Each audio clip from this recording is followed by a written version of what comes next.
Named Deborah Pratt Curtis at my birth in New York City in 1937, as a child I showed little artistic talent or interest in art. As a teenager, however, I discovered at museums that I could enter paintings and escape from my problems. Ever since, my quest has been to understand the allure and power of paintings.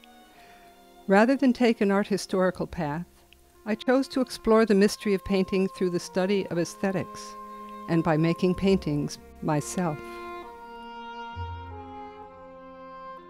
After 3 years at Antioch College, I gained admission to Yale University School of Art.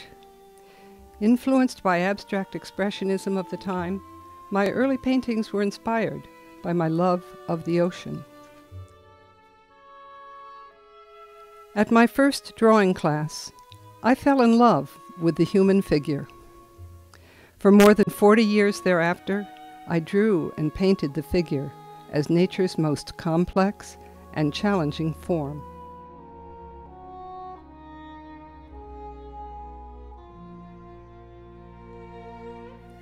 I did not paint in a conventional way, however, nor did I try to depict a specific person or even a nude as such. At first, I covered the details of my drawings with flat color and explored simple figure ground issues by juxtaposing the figures with collaged patterned fabrics and papers. As my confidence grew, I introduced contour lines, first painted, and then by leaving unprimed bare canvas exposed for the outlines and negative spaces.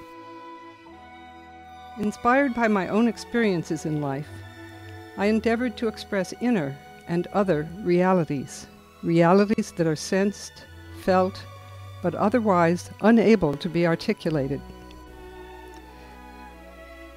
Thus, metaphor became my guide as I depicted simplified landscapes and abstract forms within and outside the figures. There came a time when I could no longer ignore the magic of light and shadow, how they can both reveal and conceal form. One group of paintings required a larger context, and it was into abstract nervescapes that I inserted the smaller canvases. While engaged with metaphoric realities, I also came to reject the so-called window view of the world that had dominated art since the Renaissance. Since 1987, I have constructed trapezial-shaped canvases with 4 sides of unequal length.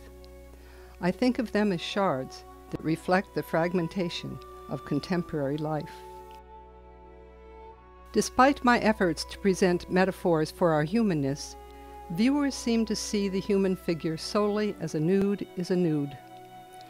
Discouraged from altering the bias of a sex-obsessed audience, I accepted invitations to group exhibits that addressed specific topics.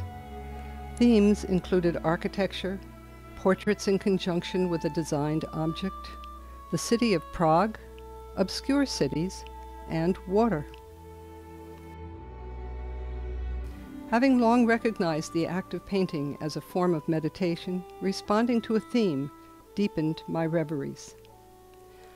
I'd meditate on what to paint, how to paint it, and the validity of each choice I made pertaining to format, materials, color, and the techniques to employ along the journey of bringing a painting to completion. With ongoing concerns about what we are doing to our planet, I embarked upon meditations on a post-human Earth. Rather than drawing nature and creating my paintings from the drawings, as in the past, the imagery is from juxtaposed collages that I create. Lacking specific orientation, these objects for meditation may be hung in any direction, at any angle, as decided by the individual who hangs them. Ideally, they will be hung in ways that will optimize their impact within a given context. A consistent thread throughout my life's work has been to integrate philosophical concepts with painting. A group of physicists recently postulated that the human race is essential for and to the universe. This may be my next theme.